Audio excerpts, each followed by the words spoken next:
Isso é um tubarão. 42 centímetros de comprimento nos machos adultos, 56 nas fêmeas. O peso de um livro didático universitário. Uma silhueta escura, cilíndrica, com o ventre emitindo uma luz esverdeada e fraca na escuridão do oceano a 500 metros de profundidade. Nada que o distinga visualmente de dezenas de espécies de tubarões de tamanho modesto que habitam os mares tropicais sem que ninguém lhes preste muita atenção. Mas na pele de quase qualquer baleia azul adulta do Pacífico, há cicatrizes circulares perfeitas, de entre 5 e 7 centímetros de diâmetro, que esse animal deixou. Na pele de tubarões brancos adultos, existem as mesmas marcas. Nos golfinhos nariz de garrafa do Mediterrâneo, nos cachalotes, nos atuns de barbatana azul, nos tubarões maco, nos cascos de borracha dos submarinos nucleares da Marinha dos Estados Unidos. O menor tubarão que ataca ativamente suas próprias presas, em vez de se limitar a comer carniça ou filtrar plâncton como faz a maioria dos tubarões desse tamanho, mordeu tudo isso. E nenhum desses ataques foi fatal para a presa. Isso também faz parte da estratégia. Existem os brasilienses, o tubarão charuto, o cookie cutter shark. Descrito cientificamente pela primeira vez por Müller e Henley em 1841, a partir de um exemplar capturado em águas brasileiras. Daí a segunda palavra do nome binomial. A primeira, Isistius, presta homenagem a Ísis, a deusa egípcia associada à luz, em referência à bioluminescência que cobre o ventre do animal. A deusa da luz, no nome de um tubarão de 40 centímetros, que vive na escuridão mais profunda que o olho humano consegue alcançar sem instrumentos. O nome popular em inglês, cookie cutter, vem da forma de suas feridas. As marcas que ele deixa em suas presas são círculos perfeitos, bordas limpas, sem rasgos. O tipo de corte que um cortador de biscoitos industrial produz. Um utensílio de cozinha que deu nome ao predador mais audacioso do oceano em termos de disparidade de tamanho entre caçador e presa. Para entender o que torna o tubarão charuto o que ele é preciso começar pelo que mais chama a atenção quando se o examina em detalhe: os dentes. A maioria dos tubarões tem dentes diferenciados entre as mandíbulas superior e inferior, mas ambas as fileiras são compostas de dentes individuais que se substituem um a um de forma contínua ao longo de toda a vida do animal. Um tubarão branco pode perder e substituir milhares de dentes durante sua existência. Cada dente cai sozinho, e um novo gira para ocupar seu lugar, como as lâminas de uma esteira de produção. O tubarão charuto não funciona assim na mandíbula inferior. Os dentes da mandíbula inferior de Isistius brasiliensis estão fundidos na base. Não são dentes individuais. São uma única estrutura de fio contínuo, uma lâmina de serra biológica que circunda a mandíbula inferior por completo. Quando essa dentição se desgasta ou se danifica, o tubarão não perde um dente, perde toda a fileira simultaneamente. A mandíbula inferior inteira muda em um único evento. E então ele faz algo que nenhum outro tubarão faz: engole. Os pesquisadores que estudam o comportamento de Isistius brasiliensis encontraram dentro dos estômagos dos exemplares analisados suas próprias dentições recém-mudadas. O tubarão engole seus próprios dentes. A hipótese mais amplamente aceita é que ele faz isso para recuperar o cálcio que eles contêm, um mineral escasso nas profundezas onde vive. O corpo na escuridão do mesopelágico recicla suas próprias ferramentas quando as descarta. Mas a dentição, por mais extraordinária que seja em sua mecânica, é apenas o instrumento. O que torna o tubarão charuto genuinamente perturbador é a estratégia que ele construiu ao redor desse instrumento. A 500 metros de profundidade durante o dia, na zona mesopelágica onde a luz solar chega tão atenuada que mal produz contornos, o tubarão charuto desce. O ventre bioluminescente emite uma luz esverdeada que, visto de baixo, imita o brilho difuso da superfície. Os fotóforos, pequenos órgãos emissores de luz distribuídos pela região ventral, funcionam como contraluzão. Tornam o animal menos visível para os predadores que olham para cima. Mas o tubarão charuto tem algo a mais. Ao redor do pescoço, Logo atrás das brânquias, existe um colar escuro, que não emite luz, uma faixa que não brilha, circundada pelo brilho dos fotóforos. Visto de baixo, esse colar parece um peixinho nadando na superfície, com o brilho do céu ao redor dele. O colar é a isca. Um atum de barbatana azul, um golfinho, um tubarão-maco, todos eles animais que caçam na escuridão do mesopelágico e que estão acostumados a procurar silhuetas de peixes pequenos contra o fundo luminoso da superfície, veem esse colar e se aproximam para investigar. Para comer, o que parece ser um peixe indefeso. E no momento em que o predador se aproxima o suficiente, o tubarão-charuto inverte os papéis. Fixa seus lábios, que são especialmente adaptados para criar sucção, contra a pele do que ia ser seu predador. Os lábios funcionam como uma ventosa. A sucção os ancora ao corpo do animal maior. Então a mandíbula inferior, com toda a sua lâmina de dentes fundidos, penetra a pele. E o tubarão-charuto gira seu corpo sobre o eixo da boca, num movimento de broca biológica, cortando um cilindro de carne perfeitamente definido. O resultado é o corte circular limpo. A marca do biscoito. A ferida que aparece na pele de baleias azuis, tubarões brancos e atuns, como se alguém tivesse pegado um cortador de cozinha e pressionado contra a carne. O tubarão-charuto tem 40 centímetros. Acabou de arrancar um fragmento de carne de um animal de 10 metros. E então nada em direção à escuridão. O inventário de espécies que carregam as marcas do tubarão-charuto é um dos catálogos mais improváveis que a biologia marinha já produziu. Os golfinhos nariz de garrafa, estudados nas águas do Mediterrâneo e do Pacífico Central, têm, numa proporção significativa da população adulta, entre uma e várias dezenas de cicatrizes circulares nos flancos. Alguns indivíduos carregam mais de 200 marcas acumuladas ao longo da vida. O tubarão-charuto não os mata, mas os frequenta com uma regularidade que os dados de fotoidentificação confirmam. Quanto mais anos tem um golfinho documentado, mais cicatrizes. Os tubarões brancos adultos do Pacífico Norte, capturados e examinados em estudos de biologia pesqueira, apresentam marcas circulares no tronco e nos flancos em porcentagens que os pesquisadores do Monterey Bay Aquarium Research Institute encontraram consistentes com ataques regulares de Ischius brasiliensis ao longo da vida do animal. Um tubarão branco adulto carrega cicatrizes do tubarão-charuto. O animal que produz mais terror no imaginário popular sobre os oceanos é atacado regularmente por um tubarão que cabe no bolso lateral de uma mochila de trekking. E as baleias? As baleias azuis, os cachalotes, as jubarte que os pesquisadores fotografam para seus catálogos de indivíduos, todas mostram marcas circulares em diferentes regiões do corpo. E em algumas baleias do Pacífico Sul, os registros fotográficos mostram dezenas de cicatrizes circulares perfeitas sobre o preto e o cinza do dorso. O tubarão-charuto não distingue entre uma espécie ameaçada de extinção e uma espécie abundante. Se algo de tamanho suficiente nada por perto, e se a escuridão e o ângulo estão corretos, a isca do colar funciona. E então, há os submarinos.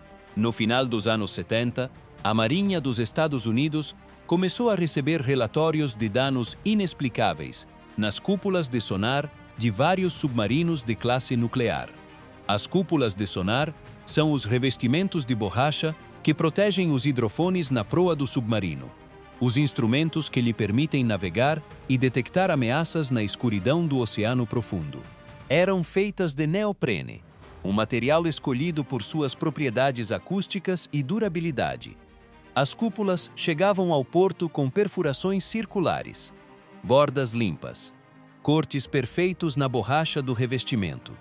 Os engenheiros navais demoraram um tempo para chegar à conclusão correta.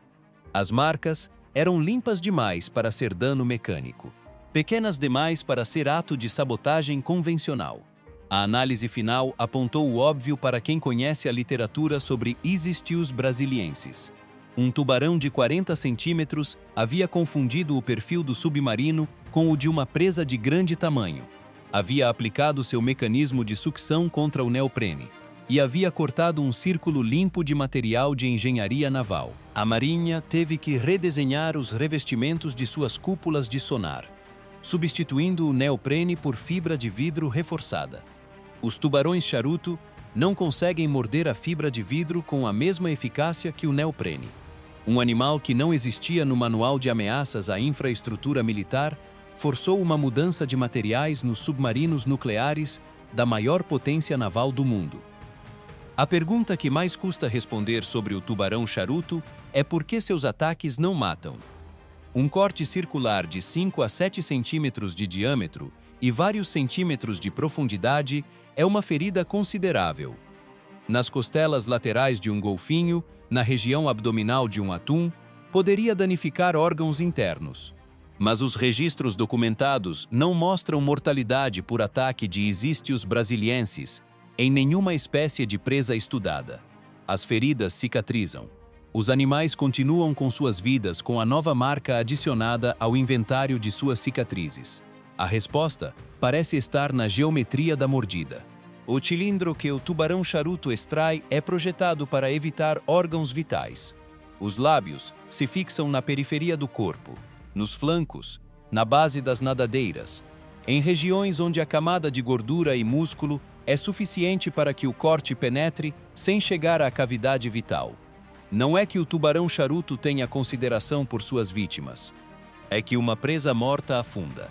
Uma presa que sobrevive continua nadando, continua disponível, continua sendo um recurso renovável que o tubarão charuto pode explorar novamente.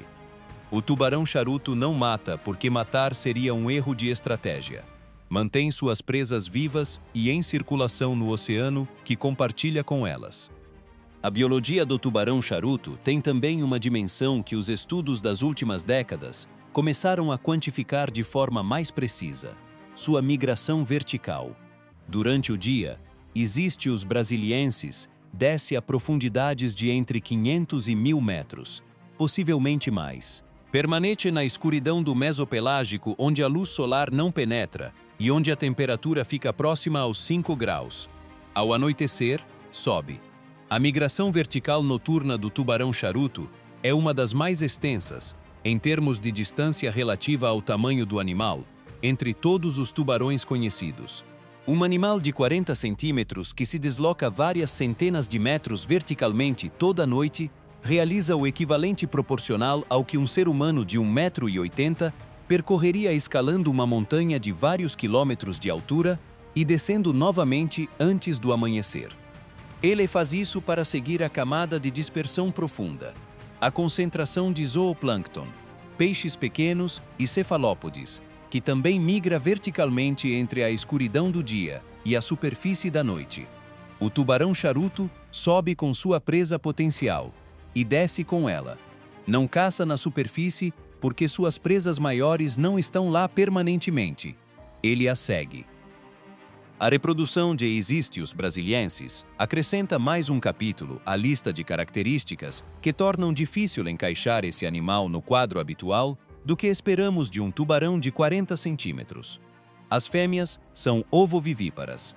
Os ovos se desenvolvem dentro do corpo materno e os filhotes nascem vivos, sem placenta, alimentados durante a gestação pelo vitelo do ovo. Cada parto produz entre 6 e 12 filhotes, com comprimento ao nascer de aproximadamente 14 centímetros.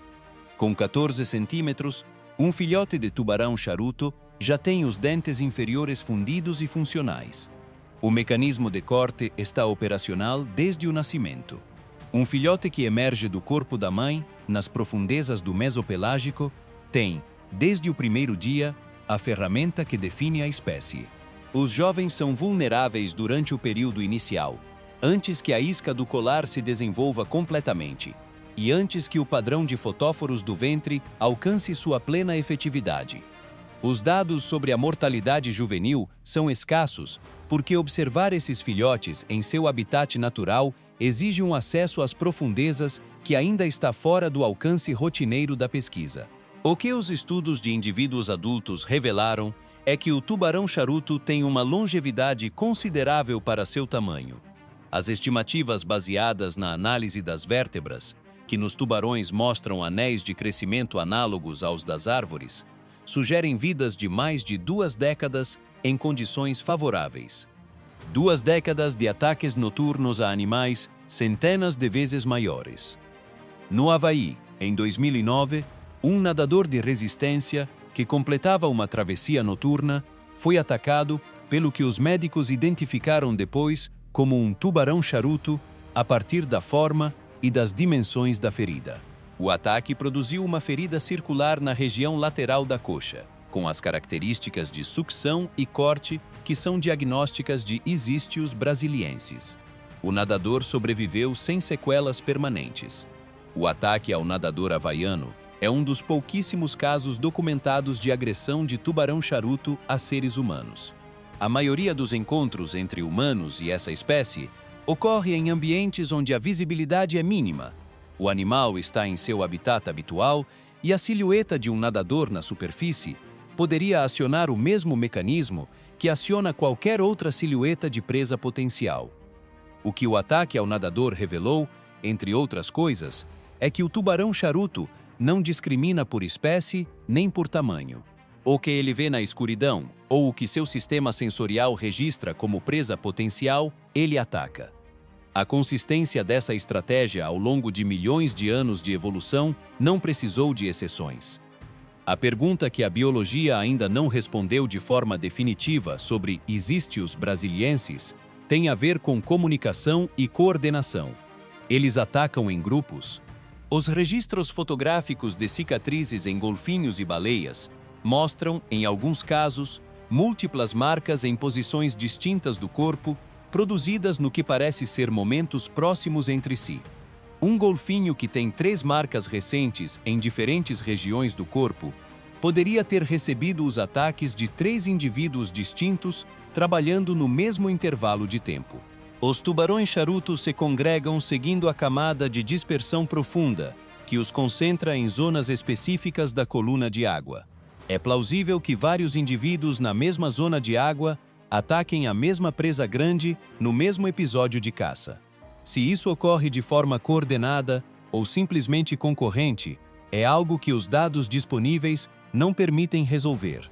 Os tubarões em geral não têm o sistema nervoso nem a capacidade de comunicação necessária para o que se entende como caça cooperativa em mamíferos. Mas a concorrência de múltiplos ataques no mesmo animal em um período curto é compatível com o que os registros de campo mostram. O tubarão mais conhecido do mundo, o grande tubarão branco, produz uma ferida de mordida que os médicos forenses podem medir e atribuir sem ambiguidade. As mandíbulas de um grande tubarão branco adulto podem morder através de osso e produzir feridas de mais de 30 centímetros de largura. E mesmo assim carrega cicatrizes do tubarão-charuto. Essa assimetria, o predador mais famoso do oceano marcado por um dos menores e mais anônimos, diz algo sobre como funciona a predação no oceano profundo que os documentários de tubarões raramente articulam. O risco de ser atacado não está correlacionado com o tamanho nem com a posição na cadeia trófica. Um animal que passa décadas no topo de todos os ecossistemas que habita pode continuar sendo, na escuridão do mesopelágico às 3 da manhã, a presa de algo que cabe na palma de uma mão. O tubarão-charuto não tem o tamanho para matar suas vítimas. Tem o design para não precisar desse tamanho. Sua biologia é a resposta evolutiva à pergunta de o que se pode fazer com 40 centímetros e milhões de anos de seleção num ambiente onde a luz não chega, onde as presas são grandes e onde a energia é escassa. O que essa seleção produziu é o sistema de isca bioluminescente mais eficaz do mesopelágico, a lâmina circular mais limpa do oceano, e a estratégia de nunca matar para nunca perder o recurso. No oceano profundo, a brutalidade mais refinada não precisa de escala, só precisa de precisão.